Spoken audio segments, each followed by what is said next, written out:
Hello everyone. आज हम लोग माइक्रो इकोनॉमिक्स के थ्योरी ऑफ डिस्ट्रीब्यूशन का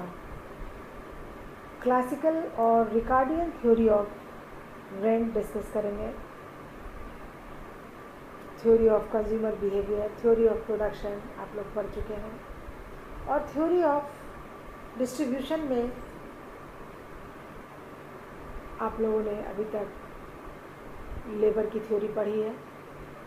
वेजेस की थ्योरी। ये जो हम लोग रेंट की थ्योरी आज हम लोग पढ़ेंगे, क्लासिकल थ्योरी, जिसे हम रिकार्डियन थ्योरी के नाम से भी जानते हैं। ये रेंट जो है हम लोग लगान, रेंट या लगान, यह भूमि पर मिलता है। आप लोग पढ़ चुके हैं कि फैक्टर्स ऑफ प्रोडक्शन में लैंड जो है वो एक फैक्टर है, साधन है प्रोडक्शन का। और जब हम किसी साधन का प्रोडक्शन के लिए यूज़ करते हैं तो उसे जो प्राप्ति होती है, तो लैंड को रेंट प्राप्त होता है। अन्य जो साधन है उससे भूमि किस प्रकार भिन्न है?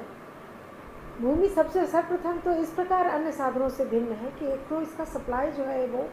सप्लाई या पूर्ति जो है वो बिल्कुल बेलोचदार है, यानी इनइलास्टिक है। निश्चित मात्रा में भूमि उपलब्ध है, इसे हम घटा बढ़ा नहीं सकते हैं।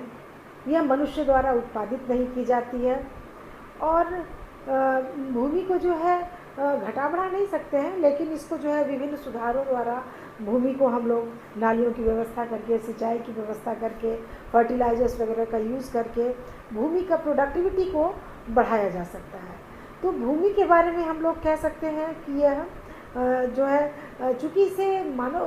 किसी जो भूमि के स्वामी होते हैं उन्होंने इसका उत्पादन नहीं किया है, प्रकृति से उन्हें ये प्राप्त होती है, तो ये जो है हम लोग कह सकते हैं कि उन्हें लगान क्यों प्राप्त हो।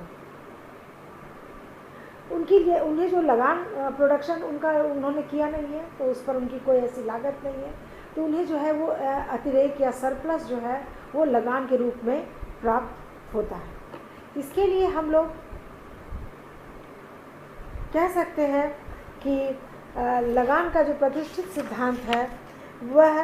कृषि के घटते प्रतिफल के नियम पर आधारित है। और लगान की परिभाषा जो है वो देते हुए रिकार्डो ने कहा कि रिकार्डो के अनुसार जो है लगान की परिभाषा है, rent is that portion of the produce of earth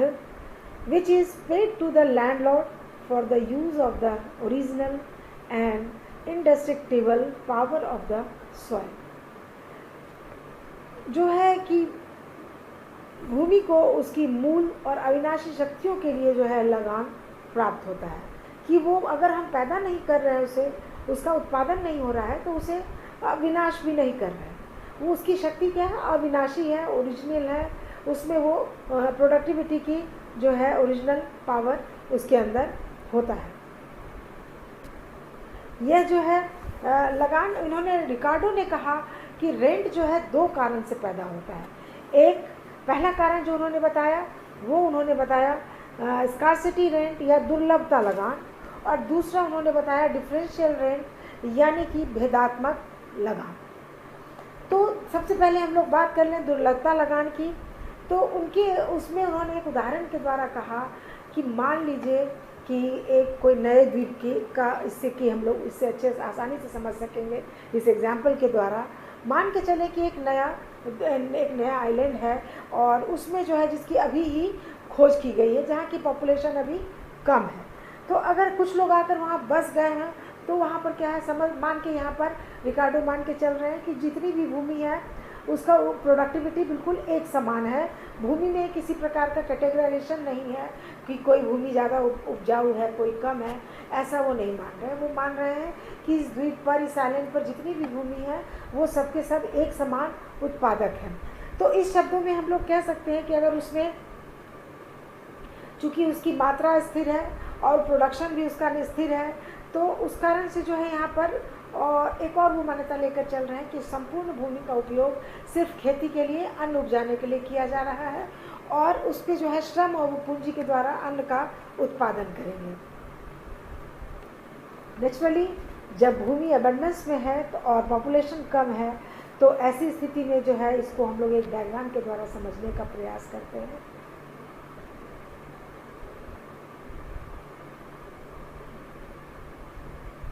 ये हमारा दुर्लभता लगान, इसके द्वारा हम लोग समझ सकते हैं कि जब तक पॉपुलेशन कम है और डिमांड मान लीजिए कि बढ़ रहा है थोड़ा,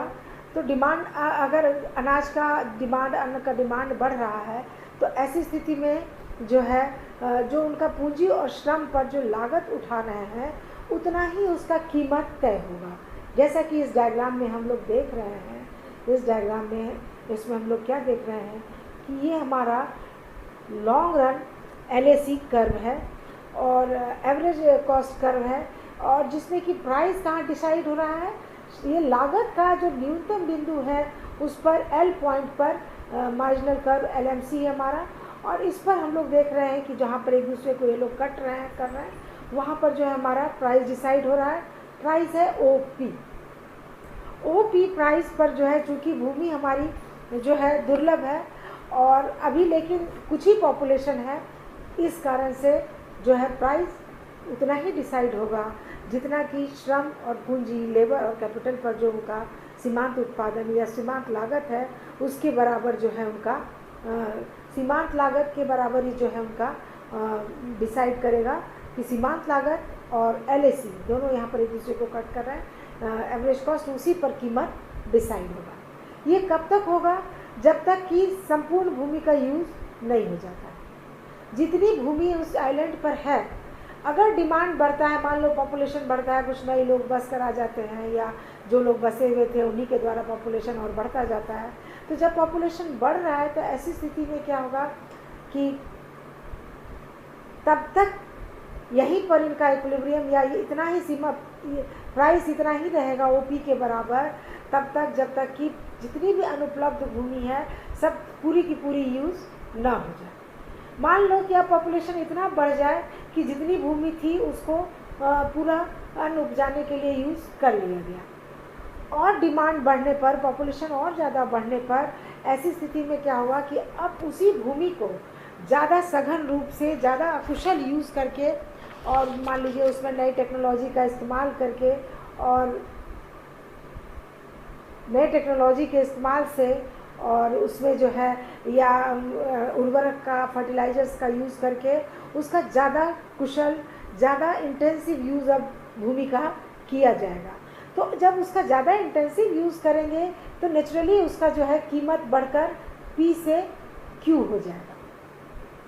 यदि कीमत जो है न्यूनतम औसत लागत में अब उसकी वृद्धि होकर हो गया, वो पर यूनिट जो है OQ अब उसका कीमत हो जाता है। इसमें बढ़कर हम लोग देख रहे हैं कि कीमत पहले OP थी, अब यह कीमत बढ़कर OQ के बराबर हो गया। तो अब हम लोग क्या देखते हैं कि इतना कीमत बढ़ने पर ऐसी स्थिति में जो है इसका संतुलन अब यहाँ पर नहीं रह जाएगा, और रेंट जो है वो जनरेट होगा किस प्रकार से कि यह LMC को अब यहाँ पर जब हमारा ये इससे प्रोडक्शन बढ़कर हो जाए, जब हमारा होगा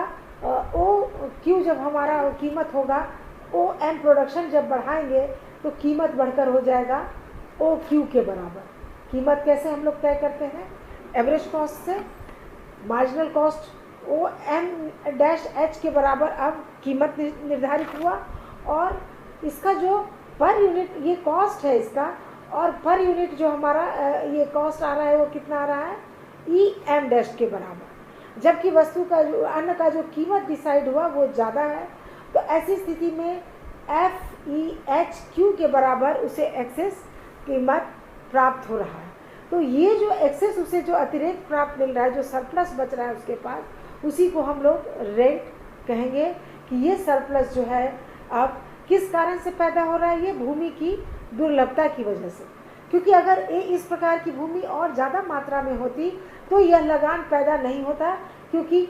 और ज़्यादा प्रोडक्शन करने के लिए इसी पर जो है वो रह सकते थे पुराने LAC पर, और कीमत जो है OP ही रहती। लेकिन रेंट जो है वो प्रोडक्शन के सरप्लस पर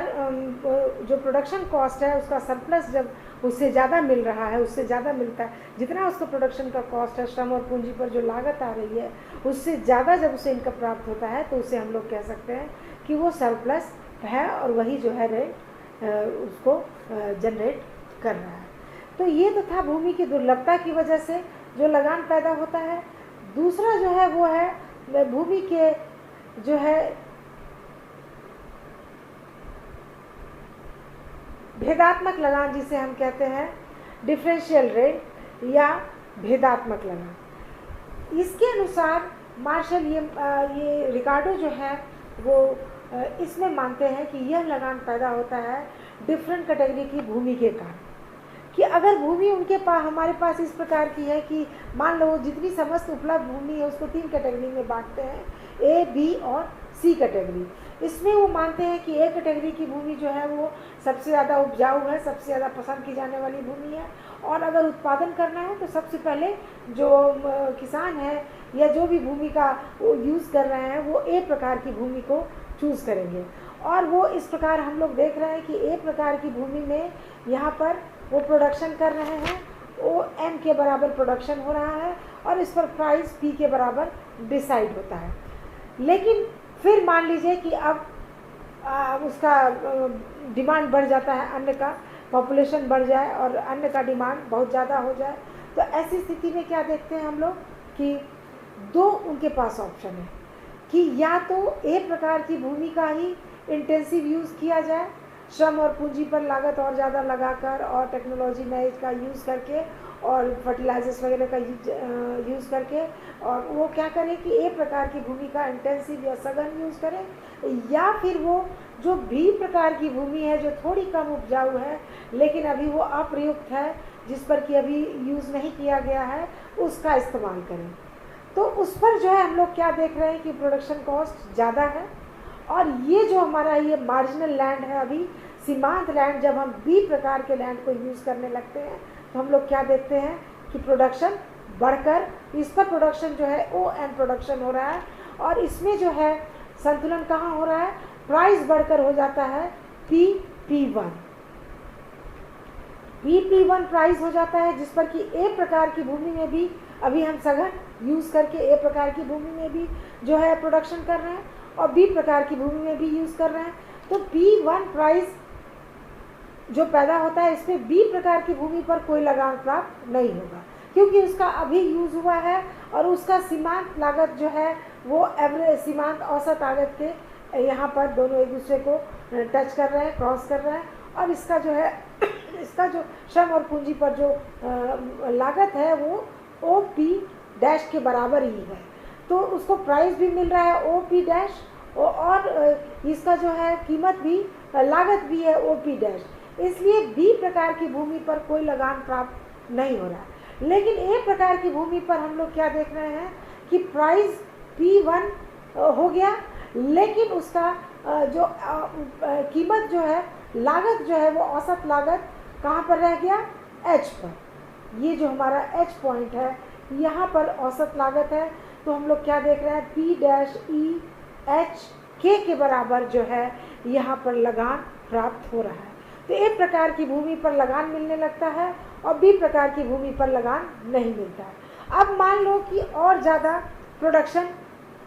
की ज़रूरत है और ज़्यादा अनाज का डिमांड बढ़ा हुआ है, तो ऐसी स्थिति में जो और सी प्रकार की भूमि थी, हमने 3 प्रकार की भूमि का जो है रिकार्डो मान्यता लेकर चल रहे हैं कि ए बी सी 3 प्रकार की लैंड है। तो सी प्रकार का जो लैंड है, अब उसका जब इस्तेमाल वो लोग अन्न उपजाने के लिए, प्रोडक्शन के लिए करते हैं, तो अब वहाँ पर चूँकि वो और थोड़ा लो क्वालिटी लैंड था, तो उस पर प्रोडक्शन जो है लागत और ज़्यादा आता है, जो कि ओ पी डबल डैश के बराबर है। तो ओ पी डबल डैश पर सी प्रकार के लैंड पर प्रोडक्शन स्टार्ट हो जाता है, लेकिन अब बी प्रकार के लैंड पर चूँकि लागत ओ पी डैश के बराबर ही है और जो है उनको जो है पी डबल डैश कीमत हो गया, तो इस पर भी सघन रूप से जो है वो इंटेंसिव खेती कर रहे हैं, अनाज उपजा रहे हैं, प्रोडक्शन कर रहे हैं, तो यहाँ पर जो है अब ये एक्सेस थोड़ा सा सरप्लस पैदा होता है P डैश P1 के बराबर। तो पर यूनिट पर इकाई जो है हम लोग देख रहे हैं प्रोडक्शन का जो है कीमत तो बढ़ गया है, लेकिन कॉस्ट अभी भी कितना रह गया है, एस। यहाँ पर हम लोग देख रहे हैं ये जे है, जे के बराबर जो है यहाँ पर कीमत रह गया है। तो ये J P dash P double dash T और एस के बराबर लगान बी प्रकार की भूमि पर उत्पन्न होगा और ए प्रकार की भूमि पर भी लगान प्राप्त होगा। तो इस प्रकार हम लोग क्या देखते हैं कि ज़मीन जो है लैंड के डिफरेंट होने के कारण लगान पैदा हो रहा है, इसलिए इसको उन्होंने कहा डिफरेंशियल रेंट यानी भेदात्मक लगान, कि डिफरेंट टाइप के ज़मीन में जो भेद हैं उसके कारण जब रेंट उत्पन्न होता है, लगान उत्पन्न होता है, तो उसे हम डिफरेंशियल लगान कहते हैं। और जब भूमि की दुर्लभता के कारण जब एक समान भूमि हो और जो है किसी प्रकार का भूमि में कैटेगराइजेशन नहीं है, तो उसकी दुर्लभता के कारण उसी भूमि को दोबारा इंटेंसिव रूप से यूज़ करने पर जो लगान पैदा होता है उसे हम दुर्लभता लगान रिकार्डो ने कहा। तो इस प्रकार हम लोग देखते हैं कि रिकार्डो के अनुसार दो प्रकार से लगान पैदा हुआ और हो आप लोग को ये समझ में आ रहा होगा। और आज इतना ही, धन्यवाद।